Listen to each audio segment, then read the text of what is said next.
Salut à tous, on se retrouve pour l'épisode 3266 du Zap Image. On commence aujourd'hui en ce samedi 12 avril avec des anniversaires.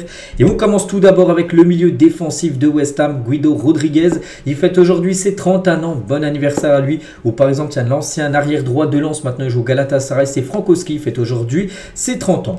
On continue, on va parler maintenant de ce qui s'est passé lors de la soirée hier soir, vendredi. On commence tout d'abord en France. Il y avait une belle rencontre entre Lens et le Stade de Reims. Et c'est Reims qui s'est imposé 2-0 du côté de Lens avec un doublé du japonais Nakamura à la 33e, à la 89e minute de jeu. Donc belle victoire bien sûr pour l'équipe de Reims, surtout dans l'optique du maintien. Mais bon, Reims a été totalement dominé par l'équipe de Lens. C'est un sacré hold-up. Hein. Regardez-moi ces statistiques de fou. 70% de possession de balle, mais surtout 37 tirs pour Lens, 37 frappes. Donc 14 tirs cadrés, hein, c'est énorme, hein, parce que des fois il y a 37 tirs, mais tu cadres très peu. Là il y a eu quand même la moitié, pratiquement la moitié des tirs ont été des frappes cadrées, 14 tirs cadrés, 0 but marqué, ce qui veut dire que le gardien de Reims a réalisé 14 arrêts. Il a réalisé un match exceptionnel, hein, c'est grâce à lui tout simplement que Lens n'a pas réussi à marquer et que Lens a perdu le match. Hein. Donc côté Reims les gars, c'est 2 tirs cadrés et c'est 2 buts. Voilà, efficacité à 100%, alors que 14 tirs cadrés, 0 but marqué. C'est le football, c'est comme ça. Il faut être plus efficace que son adversaire. Hier, c'est Reims qui était plus efficace que Lens. Et Reims, hein, le coup parfait, tout simplement, avec cette victoire 2-0. Et bien évidemment, l'homme du match, bon, il n'y a pas trop de surprise, hein, c'est bien sûr Yvan Diouf, hein, le gardien de Reims, hein, qui a réalisé quand même 14 arrêts pour lui hier soir. Énorme performance, bien sûr, du gardien sénégalais. Et Will Steele, hein, à la fin du match, en plus, il jouait contre son ancien club. Hein, maintenant, c'est le coach de Lens, mais là, c'était Reims en face, l'équipe qu'il entraînait la saison dernière. Donc, Will Steele, hein, demande à ses joueurs du Racing Club de Lens de rester tous solidaires à 5 journées de la fin. Hein, Lens est à 5 points d'une place européenne hier soir avec un match de plus. Hein, vu que maintenant, il va falloir attendre les autres matchs. Hein, il risque de perdre, bien sûr, quelques places au classement. Cette équipe de Lens avec la défaite, mais surtout, c'est Reims hein, qui réalise la très bonne opération. Reims qui était 16e hein, du classement. Donc, maintenant, ils sont 14e. On les ont gagnés quelques places tout simplement à cette équipe de Reims. Pour l'instant, ils ne sont pas relégables hein, pour descendre en Ligue 2 la saison prochaine. Au programme aujourd'hui, 3 rencontres à 17h. Belle rencontre à Monaco contre Marseille. Le match est à guichet fermé, donc je pense qu'il y a pas mal de supporters de l'OM qui seront présents. Je pense qu'il y aura même plus de supporters de Marseille que de supporters monégasques au stade Louis II. Donc c'est à 17h cet après-midi. Toulouse, Lille à 19h et Strasbourg contre le OGC Nice ce soir à 21h05. On peut voir aussi le programme demain avec le dernier match hein, qui sera l'AG Auxerre contre Lyon prévu demain soir à 20h45. On va parler cette fois-ci de la Ligue 2. Rapide, hein, il y avait quelques rencontres hier. Et tout d'abord, Metz, hein, très bonne opération pour les Messins en s'imposant. Enfin, ils sont partis s'imposer à Martigues 4-1. Voilà, cette équipe du FC Metz. Hein. Et Dunkerque, hein, souvenez-vous, une belle équipe hein, qui avait accroché un peu le PSG. Ils menaient 2-0. Bon, ils ont perdu en demi-finale de Coupe de France. Hier, ils ont perdu 1-0 contre Amiens. Ça, c'est pas une bonne nouvelle pour eux. Dans l'optique de monter en Ligue 1 la saison prochaine, les autres résultats. Juste, on va parler de ce match entre Rodez et Caen. Il y a eu 2 partout, mais côté Rodez, on va parler d'un attaquant. C'est le joueur le plus prolifique en Ligue 2. C'est lui, après 29 journées, le joueur le plus décisif de la Ligue 2 s'appelle Timothée Nkada. Donc, c'est un joueur camerounais, si je ne me trompe pas. Donc, le joueur, les gars, qui est arrivé l'été dernier en provenant du FC Koper, une équipe en Slovénie, voilà, que personne ne connaît. Donc, l'attaquant de 25 ans inscrit comme 16 buts et délivré 5 passes D en seulement 27 matchs cette saison de Ligue 2. Voilà, donc c'est un sacré joueur, un joueur peut-être qu'on pourrait voir, pourquoi pas, vu que Rodez ne va pas monter la saison prochaine en Ligue 1, bah, peut-être un club de Ligue 1 pourrait peut-être aller le chercher l'été prochain, parce qu'il a des magnifiques statistiques hein, dans cette deuxième division française. Le classement, donc avec les matchs hier, donc le FC Metz avec sa victoire repasse devant le Paris FC, mais le Paris FC, hein, un match bien sûr à jouer, donc notez le programme aujourd'hui, Guingamp-Lorient et Grenoble-Paris FC, hein, ce soir à 20h, il y aura Bastia-Laval hein, pour finir lundi soir. Donc voilà, le Paris FC maintenant 3e, il y a 2 points d'écart, donc Lorient en tête bien sûr. Donc après, regardez, avec Dunkerque qui s'est incliné hier, donc Paris FC 58, Dunkerque 51, il y a un sacré creux, en plus le Paris FC s'il joue et gagne ce soir, ils reprendront 3 points d'avance, donc voilà, pour Dunkerque, ils vont certainement peut-être jouer les playoffs, mais être 3e, ça semble compliqué, ou même être dans les 2 premiers, ça semble compliqué pour cette équipe de l'USL Dunkerque. On continue les gars avec le tour des résultats d'hier. On prend cette fois-ci la direction de l'Italie. Udinese contre l'AC Milan et la Festival hein, côté AC Milan. Victoire 4-0. Donc Leao, Pavlovic et Théo Hernandez et Rangers ont été les 4 buteurs différents. Hein. Du côté de cette équipe milanaise, donc 14 tirs, 7 tirs cadrés et 4 buts ont été marqués. Donc parfait. Hein. Regardez, les stats sont pratiquement pareils hein, pour Udinese, mais ils ont beaucoup plus galéré. Regardez le XG concernant l'équipe de l'AC Milan, 1.56, c'est-à-dire qu'ils auraient dû marquer à peu près un but et demi, on va dire peut-être 2 buts. Donc ils en mettent 4, c'est-à-dire qu'ils ont été très... Enfin, quand ils sont arrivés dans la surface, ils ont fait mal. Voilà, on voit cette équipe d'Udinese. Hein. Donc l'homme du match, c'est Rafael Leao, l'attaquant portugais. Donc il a été buteur et passeur D lors de ce match. Hein. Il est désormais le meilleur passeur décisif de la Serie A avec 9 passes D depuis le début de la saison. Et concernant ce match, les gars, grosse inquiétude pour Mike Maignan, le gardien français, sorti sur civière avec l'AC Milan après un choc avec un coéquipier de Milan. Donc on va croiser les doigts. Donc il est parti directement à l'hôpital. Donc j'ai pas de nouvelles infos là. Enfin j'ai pas vu d'infos concernant ce qu'il a. Mais bon, le Français est désormais conscient et attend d'en savoir plus, notamment sur son temps d'absence. Voilà, donc il sera certainement forfait là pour les prochains matchs. Mike Maignan, on lui envoie bien évidemment beaucoup de force. Au programme aujourd'hui en Italie, Venise Monza, Inter Milan contre Cagliari ce soir, la Juventus Turin contre Lecce pour clôturer cette journée aujourd'hui. Il y aura encore des matchs bien sûr demain, dimanche. Du côté de l'Espagne, il y avait une rencontre hier vendredi. Donc Valence contre Séville, c'est Valence qui s'est imposé 1-0. Donc parfait, hein, c'est Guerra qui a été l'unique buteur du match à la 49e minute de jeu. Petite victoire, mais ça donne 3 points de plus. Hein, Valence qui a gagné au Real Madrid, souvenez-vous 2-1 samedi dernier. Et là ils enchaînent avec une nouvelle victoire, donc ça leur fait du bien. Au classement, cette équipe de Valence avant le match contre le Real, c'était 17e. Hein, donc là ils ont gagné contre le Real, ils ont grappillé quelques places. Puis là ils ont encore gagné hier. Donc voilà, ça leur fait une bouffée d'air, on va dire, au classement de ce championnat espagnol. Le programme aujourd'hui, la Real Sociedad contre Mallorca, Getafe Las Palmas, Celta Vigo espagnol et ce soir le Barça contre Leganés à 21h. Le Barça, objectif bien sûr, hein, continuer leur magnifique série déjà de matchs sans perdre, toujours pas perdu en 2025 et encore mettre la pression sur le Real Madrid qui jouera demain le Real Madrid. Donc là il y a 4 points d'écart entre le Barça premier et le Real Madrid deuxième. Donc si le Barça s'impose ce soir, il pourra avoir 7 points d'écart. On attend le match du Real prévu demain. Hein. Et demain voilà, le Real se déplace à Alaves et le Real Madrid, les gars, fait une demande à la Liga et ça a été refusé. Le Real Madrid a demandé à la Liga de jouer contre Alaves samedi. Donc aujourd'hui, au lieu que le match se joue demain à 16h15. Hein. Donc pour avoir plus de repos avant le match d'Arsenal, bien sûr, est mieux préparé, hein, ce quart de finale retour où le Real veut faire une remontada. Donc la Liga a dit non, hein, c'est pas possible. Le match se jouera du coup demain, dimanche. Hein. Et nous aujourd'hui, parce que le Real, n'oubliez pas, avait joué mardi donc en LDC, donc ils avaient le temps hein, bien sûr de jouer aujourd'hui et de rejouer mercredi. La Liga n'a pas voulu décaler la date du match du Real Madrid. On prend la direction également de l'Allemagne. Il y avait une belle rencontre hier, pas mal de buts à Wolfsburg contre le RB Leipzig et c'est Leipzig hein, qui a réalisé la bonne opération s'imposant 3-2 du côté de Wolfsburg. A noter que Xavi Simons a été buteur. Hein. Leipzig menait quand même 3-0, hein, ils ont pris 2 buts mais ils ont quand même gagné le match 3-2. Au programme aujourd'hui, donc là il y a aussi des belles rencontres. Hein.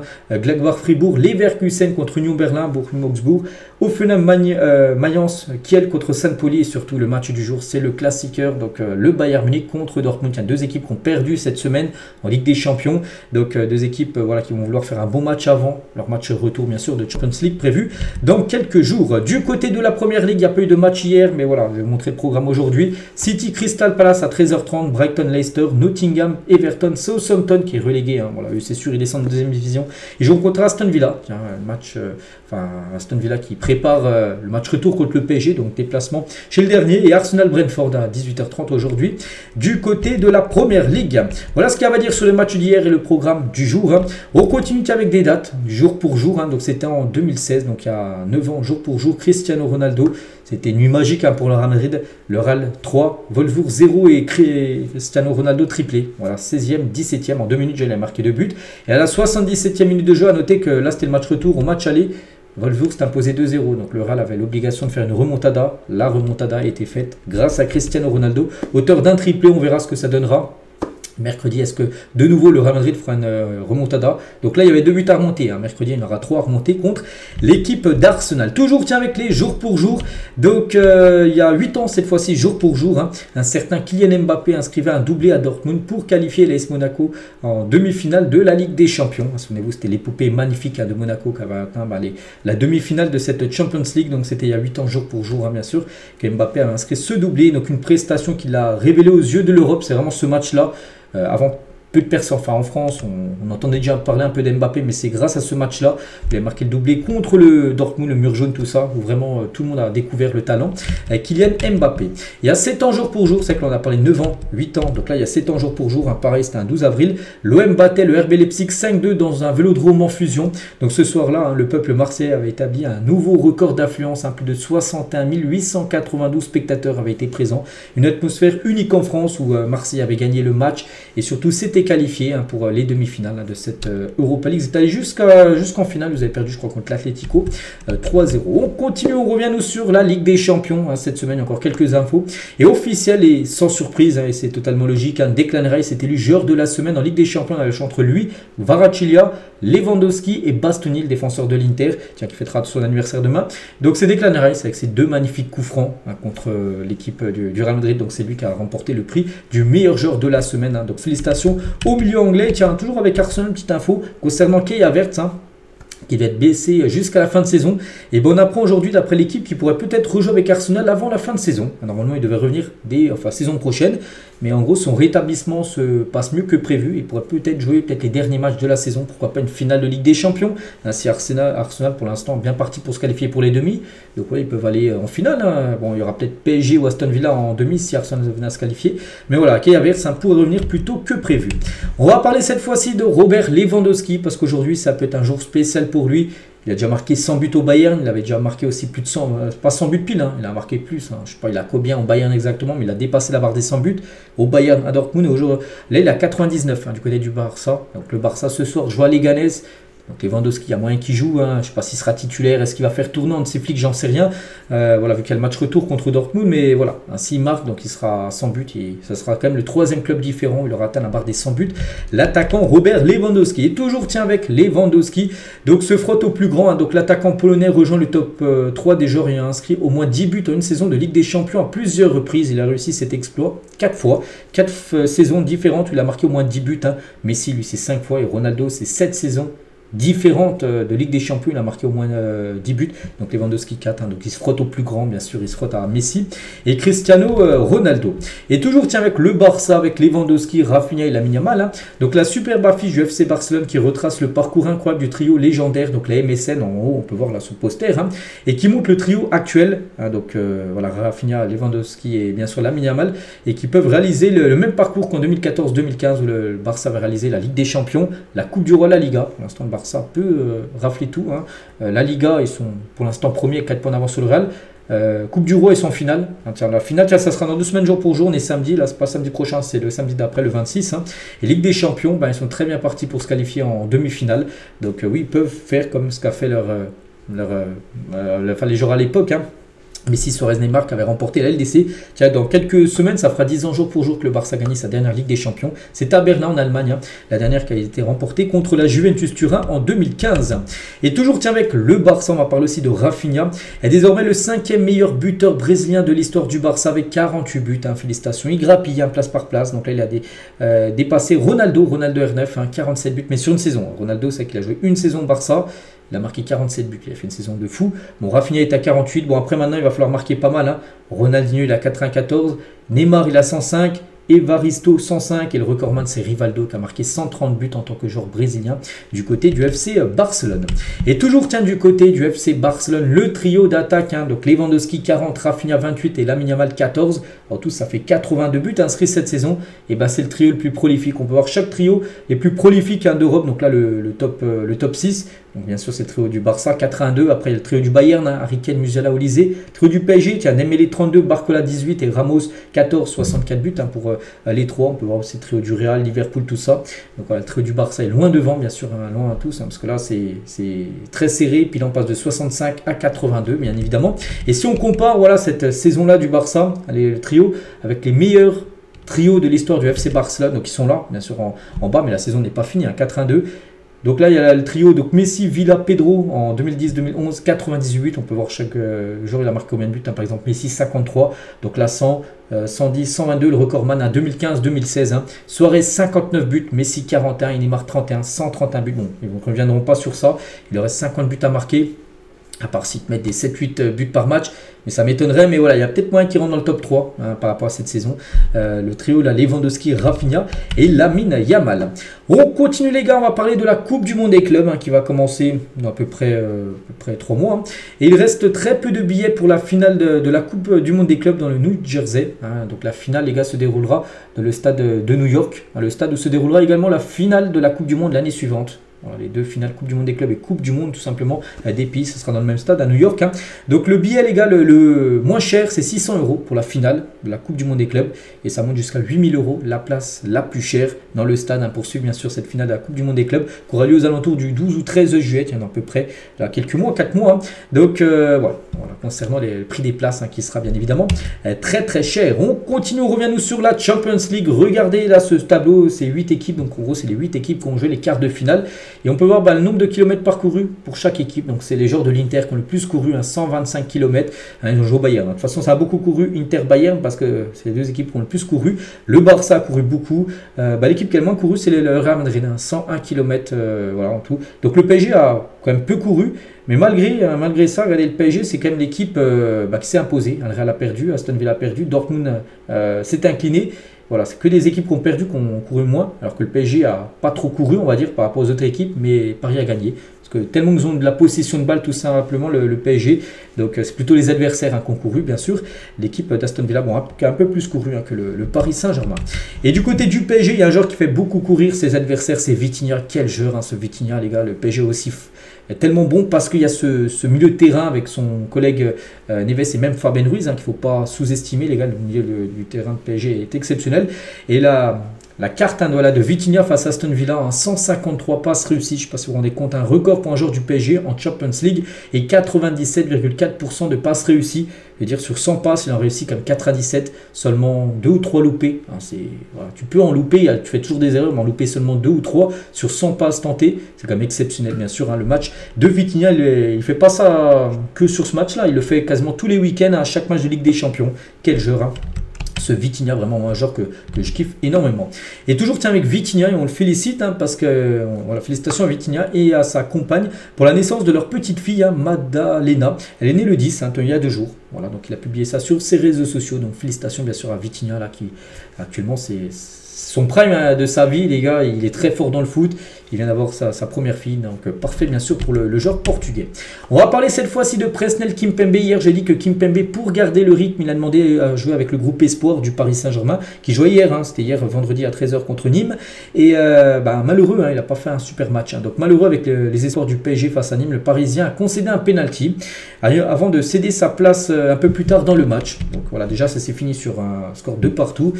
Il a joué, il a dit j'ai besoin de jouer, donc il voulait jouer ce match avec les jeunes. Il a concédé un penalty. Il est sorti juste après. Voilà le match de Presnel Kimpembe. Ça sent le départ quand même de Kimpembe l'été prochain. Je ne vois pas le PSG continuer à le conserver. Il ira certainement ailleurs. On va parler de Ismaël Benasser, absent de l'entraînement avant le déplacement à Monaco. Donc c'était hier. Hier il y avait entraînement à Marseille avant le match contre Monaco cet après-midi. Il n'était pas présent. Donc voilà, l'Algérien est victime d'une gastro. Donc je ne sais pas, je n'ai pas vu le groupe de l'OM, mais s'il est absent hier et s'il est malade, il y a des chances qu'il soit forfait pour le match du jour. A noter que Amine Gouiri, Hochberg et Luis Felipe, tous absents lors du dernier match face à Toulouse la semaine dernière, sont tous présents à l'entraînement. Donc il y a des chances qu'ils soient dans le groupe de l'OM cet après-midi contre l'AS Monaco. Et Adrien Rabiot, il est en conférence de presse hier. Avant ce match contre Monaco, je suis venu avec des objectifs clairs du côté de Marseille. Donc Rabiot, sur son envie de disputer la Ligue des Champions, a dit ceux qui sont là doivent avoir les mêmes objectifs. On est là avec les plus anciens pour leur faire prendre conscience que c'est important pour le club et que ça peut l'être aussi pour eux, bien sûr, de viser les places de LDC. Il peut y avoir des hauts et des bas, mais il faut tous pousser dans le même sens. Tout le monde doit être mobilisé pour viser le même objectif. Se qualifier bien sûr pour la Ligue des Champions, c'est l'objectif de Marseille, c'est de jouer la saison prochaine la Champions League. Il a également dit qu'il est dans le meilleur moment de sa carrière, en gros que c'est sa version prime. Voilà, quand tu es dans le meilleur moment de ta carrière, c'est que tu es à ton meilleur niveau. Donc on va dire ta version prime. Actuellement, Rabiot, c'est qu'il fait une belle saison. Ses stats sont très bonnes du côté de Marseille. Il parle aussi de la relation qu'il a avec sa mère. Donc ma mère, c'est un bouclier pour moi. Donc elle s'occupe de l'extra sportif et de faire des sorties dans la presse quand il faut. Pour l'épisode du PSG, c'est ma mère qui a été attaquée. C'est normal qu'elle réagisse. Ça se passe très bien comme ça, notre manière de travailler. Elle m'a toujours protégé en me disant de faire ce que je savais faire sur le terrain. C'est aussi pour ça que j'ai pu réussir dans sa carrière. Voilà, il revient aussi sur les insultes qu'il a reçues au Parc des Princes. Souvenez-vous, avant la trêve internationale lors du classique, il a dit sur le terrain, j'étais très concentré, j'étais focus sur le match, j'étais libre de jouer. Pour la suite, quand j'ai vu les événements, ça a pu me toucher en tant qu'être humain, mais je n'ai pas été perturbé en tant que footballeur. C'est mis de côté. Le principal, c'est de rester très concentré en étant positif, la tête à l'objectif Ligue des Champions. Pour le reste, des procédures sont lancées, on verra, parce qu'oubliez pas que lui et sa mère ont porté plainte contre les supporters du PSG par rapport à toutes les insultes, les banderoles qui ont été déployées lors du classique. Donc voilà quelques déclarations de Rabiot, c'était hier, qu'il a fait cette conférence de presse pour parler normalement du match contre Monaco. Mais voilà, les questions ont été dérivées sur d'autres sujets. On va parler de Kingsley Coman. Il a exprimé son désir de quitter le Bayern Munich cet été. Voilà, Coman, après, je sais pas, c'est pas marqué combien de temps, je pense, ça fait au moins 10 ans quand même qu'il est au Bayern. Peut-être pas 10, mais au moins 7-8 ans facilement. Donc ouais, il devrait partir. Donc des clubs saoudiens, Arsenal et Tottenham sont sur le dossier. Voilà, concernant Kingsley Coman, c'est normalement ses derniers matchs au Bayern Munich. Concernant Lucas Beraldo, défenseur brésilien du PSG, devrait recevoir une offre de prolongation de contrat du côté de Paris, même si je trouve quand même le joueur plutôt léger pour jouer au PSG. Je sais pas s'il a le niveau. Oui, bon, il a été titulaire contre Aston Villa, mais Aston Villa a très peu attaqué. Quand ils ont attaqué, il est en difficulté. Même des coups d'épaule, il était par terre. C'est quand même léger, je pense qu'il y a plein d'autres défenseurs bien meilleurs que Beraldo. Bon, le PSG devrait prolonger son contrat, donc on va dire tant mieux pour lui. Et le PSG veut aussi prolonger le contrat de Bradley Barcola, mais là, ça patine. Donc le PSG souhaite prolonger Bradley Barcola, le joueur souhaite temporiser. Il n'a pas dit oui directement, il ne sait pas encore, en gros. Le Français souhaite attendre la fin de saison pour se positionner, donner une réponse en gros. Certaines choses ont notamment pu susciter son incompréhension cette saison concernant, comme le recrutement de Kvaratskhelia, parce que lui joue bien sûr ailier gauche, et vous savez que le PSG en janvier dernier a recruté Kvaratskhelia. Et ces choses-là font qu'en gros, il ne sait pas s'il va plonger ou non. Parce que voilà, avant, c'était le titulaire indiscutable. Regardez, lors du dernier match contre Aston Villa, il a commencé sur le banc. Il a perdu sa place de titulaire. Maintenant, on sait que c'est Dembélé, Kvaratskhelia et Doué, on va dire les trois titulaires au PSG. Il a perdu sa place. Et tout ça font qu'en gros, il temporise. Il ne sait pas s'il acceptera ou non de prolonger du côté de Paris. Et toujours, tiens, avec le PSG, par rapport à l'été prochain. Donc, Paris prépare son mercato. Un élément offensif est attendu au PSG cet été. Donc, Magnès Aklouche est toujours pisté. Mais Manchester City est aussi sur le coup concernant le jeune Monégas là, qui devrait partir. L'été dernier, il était resté. Mais voilà, cet été-là, on pense qu'il partira l'été 2025. Et Aklouche, les gars, est un joueur que le PSG suit. On sait que maintenant, Paris aime les jeunes joueurs. Je ne vais pas citer tous les jeunes joueurs qui sont arrivés à Paris, quelques-uns, tiens, Désiré Doué, Barcola ces derniers temps, Neves, c'est que des joueurs qui ont en dessous de 20-21 ans. Donc Aklouche, je ne sais pas, il a 18 ou 19 ans, donc il est tout jeune, il est français en plus. Donc voilà, le PSG suit le joueur depuis longtemps et c'est un joueur qui intéresse fortement l'équipe parisienne. Toujours tiens avec Paris, on va parler de deux ex-joueurs, donc Paredes et Di Maria, donc deux Argentins, bon maintenant qui ont quitté le club, un joue à l'AS Roma, l'autre joue au Benfica, mais ils sont soupçonnés de paris illégaux en Italie. Donc les deux Argentins font partie d'une liste de 12 joueurs sous enquête pour avoir eu recours à des plateformes clandestines pour des paris jusqu'en 2023. Ces paris ne concernent pas le football. Voilà, ils ont fait des paris mais pas en rapport avec le foot, avec peut-être d'autres sports. Vous n'avez pas le droit de parier, j'en sais rien. Donc voilà, en gros des nouvelles de Di Maria et Paredes. On va parler de Mohamed Salah. Donc hier je l'ai dit, hier, bon, c'est pas l'info aujourd'hui, mais Salah hier je l'ai dit, c'est officiel. Il a prolongé son contrat, mais on ne savait pas sa durée. La durée devrait être de 2 ans. C'est jusqu'en 2027 qu'il a prolongé Mohamed Salah du côté de Liverpool. Et n'oubliez pas, c'est une légende absolue. Peut-être le meilleur joueur de l'histoire de Liverpool. Peut-être. 394 matchs, 243 buts, 111 passes D. Oui, il fait partie des plus grands joueurs de l'histoire de Liverpool, peut-être le plus grand. Il a remporté quand même 3 fois le prix du meilleur buteur de la Première Ligue. Là, il va remporter aussi ce prix-là, vu qu'il est loin devant les autres. Il a remporté une LDC, une Première Ligue, une deuxième qui va être remportée là dans quelques semaines, une FA Cup, une Coupe du Monde des clubs, une UEFA Super Coupe, 2 League Cup et un Community Shield. Il a tout gagné, ce qui était possible du côté de Liverpool. Bien sûr, Mohamed Salah qui poursuit l'aventure du côté des Reds. Hansi Flick confirme que Daniel Mo ne jouera pas ce soir. Donc ce soir, il y a ce Barça Leganés. Et Flick, en conférence de presse hier, il a dit donc l'entraîneur allemand préfère laisser plus de temps à Daniel Mo pour se rétablir de sa blessure. C'est que c'est un joueur qui a été souvent blessé cette saison. Donc il pourrait peut-être revenir pour le match contre Dortmund mardi prochain. L'anecdote de Brennan Mbolo, donc l'attaquant suisse, sur sa relation avec Mika Bierret. C'est les deux attaquants de l'AS Monaco. Donc l'autre soir, il m'a appelé à 17h. Donc Bierret, l'attaquant danois, a appelé Mbolo à 17h parce qu'il voulait acheter une trottinette électrique parce qu'il n'a pas encore sa voiture.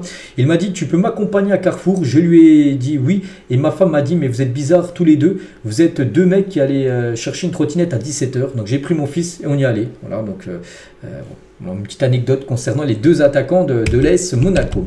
On va parler du PSG, voilà, parce que ça concerne Paris, même les équipes françaises en gros et le classement UEFA, et ça c'est une bonne nouvelle avec la victoire bien sûr du PSG contre Aston Villa. Grâce à la victoire du PSG face à Aston Villa, la France consolide sa 5e place parmi les meilleurs championnats, et creuse l'écart sur les Pays-Bas et le Portugal. Hein. Donc la France 71 807 points, les Pays-Bas 67 150 points, parce que là je ne sais même plus s'il y a encore des équipes néerlandaises en LDC, non il n'y en a plus. Les équipes portugaises aussi, il n'y en a plus en Ligue des Champions, alors que le PSG reste, enfin en France il reste le PSG. Donc il y a aussi Lyon hein, qui est toujours qualifié. Donc la France pourra compter du coup 7 clubs qualifiés pour les compétitions européennes la saison, enfin jusqu'en 2026-2027, avec 4 clubs en Ligue des Champions, dont 3 clubs qualifiés directement et une hein, qui jouera bien sûr les barrages, 2 équipes en Europa League et une en Conference League. Donc voilà, c'est une bonne nouvelle bien sûr que la France hein, garde hein, bien sûr ses 5e positions. On va parler de l'Amérique du Sud, demande un élargissement à 64 équipes pour la Coupe du Monde 2030. Nous proposons pour une seule fois de porter l'édition du centenaire, hein, parce qu'en 2030, les gars, ça fera 100 ans que la Coupe du Monde existe, hein, elle a été créée. La première édition c'était en 1930, donc là on va être en 2030 dans 5 ans, ça fera 100 ans. Et en gros ils veulent une Coupe du Monde à 64 équipes, hein. Non, une Coupe du Monde c'est 32 équipes, donc c'est le double en gros. Donc voilà. Donc sur 3 continents, n'oubliez pas que ça va se jouer sur plusieurs continents, donc en Amérique du Sud où il y aura des matchs en Uruguay, hein, vu que ça va être le centenaire, première Coupe du Monde c'était en Uruguay, donc il y aura un match en Uruguay, je crois en Argentine et un autre pays, je ne sais plus c'est lequel. Il y aura bien sûr en Europe, en Espagne et au Portugal, et en Afrique où il y aura des matchs également au Maroc. Hein. Donc voilà, sur 3 continents en simultané pour que tous les pays puissent vivre l'expérience d'un mondial. Hein. Cet élargissement numérique permettra à l'Amérique du Sud d'accueillir non pas 3 matchs, mais l'ensemble du premier tour d'une des poules pour la Coupe du Monde 2030. Hein. Séphérine, donc patron de l'UEFA, qualifie ceci comme étant une mauvaise idée. Bon, voilà, après c'est l'UEFA, Séphérine qui dit ça, mais n'oubliez pas que c'est la FIFA. Hein. C'est pas l'UEFA qui organise la Coupe du Monde, c'est la FIFA. C'est pas la même structure. On verra ce qui va être décidé bien sûr par rapport à cette Coupe du Monde 2030, la 100e anniversaire. Luis Campos, le directeur sportif du PSG, préparait un livre hein, où il dévoilerait 2 ou 3 choses sur son aventure au PSG. Peut-être un livre à sortir très prochainement sur le directeur sportif parisien. Tiens, on va parler du Real Madrid des meilleurs buteurs, les meilleurs passeurs de l'histoire du Real. Donc meilleur buteur, c'est Cristiano Ronaldo hein, de l'histoire. Hein, je vous parle 451 buts. Deuxième, Karim Benzema. Et dans le classement cette fois-ci, meilleur passeur, c'est le sens inverse. Hein. Benzema, c'est le meilleur passeur de l'histoire du Real Madrid. 165 passes D devant CR7, 131 passes D. CR7 c'est fou. Hein. 451 buts, 131 passes D du côté du Real Madrid. Donc les deux sont des légendes absolues bien sûr du côté du Real Madrid. On va parler de Spence, hein, donc je pense que c'est un défenseur, j'en sais rien, mais il joue à Tottenham. A été choqué par Désiré Doué à Rennes. Hein. Il est générationnel, il me rappelle Neymar, tu vois le truc. Hein. Sérieusement, c'est du Neymar, c'est comme son Reagan, en gros, c'est comme son sosie dans sa façon de jouer. Quand je m'entraînais avec lui, hein, je me suis dit, c'est qui ce mec hein. Il avait 17 ans et j'étais en mode, ce gars va devenir quelqu'un. Et voilà, en gros, ce que pensait ce joueur anglais sur Désiré Doué. Et maintenant, il voit bien sûr l'éclosion qu'a bien sûr Désiré Doué. Et ça se ressent partout dans son football et aussi sur sa notoriété, c'est-à-dire il est de plus en plus connu, hein, bien sûr Désiré Doué en début de saison, en France on le connaissait, voilà, mais à l'étranger peu de personnes le connaissaient, et là regardez, Doué vient d'obtenir son premier million de followers sur Instagram, par exemple il est à 168 000 followers il y a quelques semaines, hein, c'était avant le match retour contre Liverpool, ou vraiment là le match retour contre Liverpool, où il a marqué par exemple ce but, hein, vous savez, lors de la séance des tirs au but.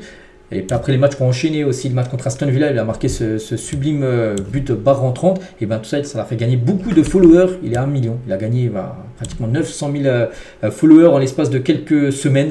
Parce que maintenant, l'Europe le connaît, le monde le connaît. Vu qu'il est médiatisé, il joue en plus aussi en équipe de France. Donc voilà, Désiré Doué hein, devient une superstar.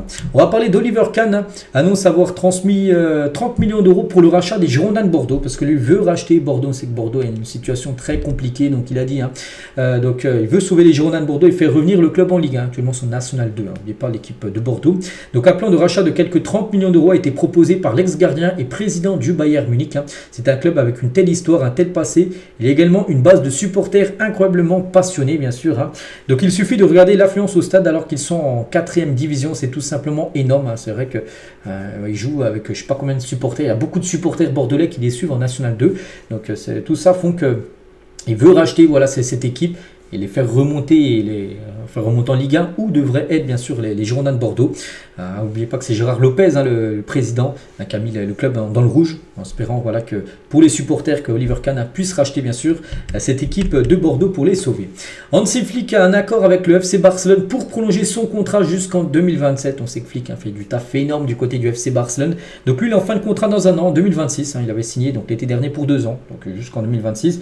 Et vu qu'il fait du très bon taf, donc voilà, un nouveau contrat d'une nouvelle saison pour lui devrait être accepté, enfin va être proposé, il devrait l'accepter bien sûr pour rester au Barça.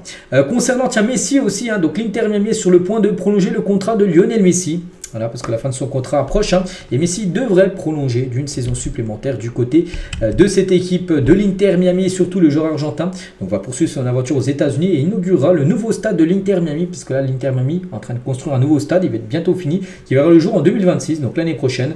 Et ils veulent que Messi soit toujours à l'Inter Miami quand ce stade. En gros, l'Inter Miami jouera pour la première fois. Ils veulent que Messi, bien sûr, soit présent.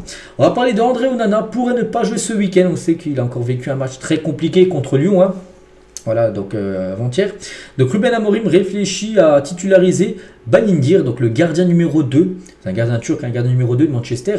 Dans la hiérarchie des gardiens pour le match de Manchester contre Newcastle, qui aura lieu demain. Demain, il y a Newcastle-Manchester United au programme, demain en Première Ligue. Et ça pourrait être peut-être le gardien numéro 2 qui pourrait être titulaire, parce que Onana, les gars, c'est quand même du niveau très moyen. Il peut te faire des fois des arrêts de fou, puis des fois il te prend des buts un peu gag. Le premier but qu'il a pris, les gars, lors du match contre Lyon, je pense que 9 gardiens sur 10 aura arrêté bien sûr la petite frappe tranquille de Thiago Almada. On va parler les gars de cette finale, c'était en 2013, tiens, il y a 12 ans, finale de Ligue des Champions, le Bayern Munich contre Dortmund, une finale 100% allemande. C'était le classiqueur, mais pas que le classiqueur a lieu aussi aujourd'hui entre le Bayern et bien sûr Dortmund. Donc concernant ces joueurs, donc ils ont tous quitté leur club à part Thomas Müller qui est toujours là bien sûr, Thomas Müller toujours présent du côté du Bayern Munich. On va parler du Starter Park, je ne sais pas si vous avez vu sur les réseaux sociaux, en gros voilà, tu mets un joueur, enfin peu importe soit un joueur et tu mets en gros ce qui est en rapport avec le joueur. Donc là Messi tu le mets avec Neymar, Suarez, le badge Ligue des Champions et bien sûr son pied gauche. Neymar les gars, tu lui mets un peu ça, tu lui mets son bandeau 100% Jésus aussi avec Suarez et Messi bien sûr, et la patte de Neymar ou même Cristiano Ronaldo, sa coupe de cheveux, ses crampons, voilà, badge Ligue des Champions, c'est-à-dire bien sûr c'est un grand match de CR7 ou par exemple Balotelli. Aussi, on peut voir c'est quoi, ce serait quoi son pack pour l'ancien attaquant de l'Italie.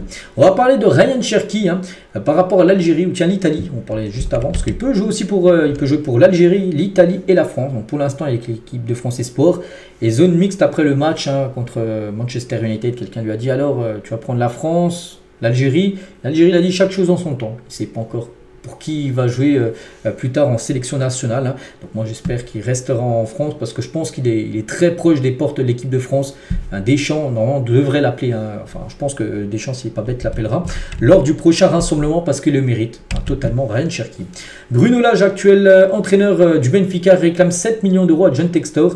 Donc un accord avait été trouvé entre John Textor et Bruno Lage pour que ce dernier prenne les rênes de Lyon ou de Crystal Palace. N'oubliez pas Crystal Palace, c'est un club aussi où c'est propriétaire, John Textor. Donc cette promesse avait été faite lorsque l'entraîneur portugais dirigeait Botafogo en 2023, un autre club que John Textor a. Donc suite à cette promesse non tenue, Bruno Lage a décidé de poursuivre John Textor en justice en lui réclamant 6 millions de livres, ce qui fait 7 millions d'euros.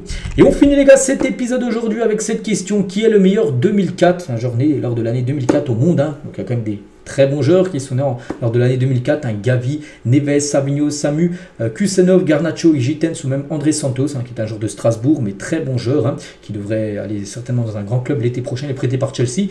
Donc quel meilleur? Ils sont tous, bien sûr, ils ont tous des talents différents. Après il y a des défenseurs, il y a des attaquants, il y a des milieux de terrain. Après peut-être celui qui a le plus gros talent, voilà, je pense que ça joue peut-être entre les deux premiers, Gavi et Neves. Après, s'il faut en mettre un, je partirais sur Gavi, voilà, le joueur du FC Barcelone. Donc voilà les gars ce qu'il y avait à dire aujourd'hui. J'espère que ça vous a plu. On se retrouve demain, bien sûr, demain dimanche. Pour le prochain numéro, je vous souhaite une très bonne journée et à demain.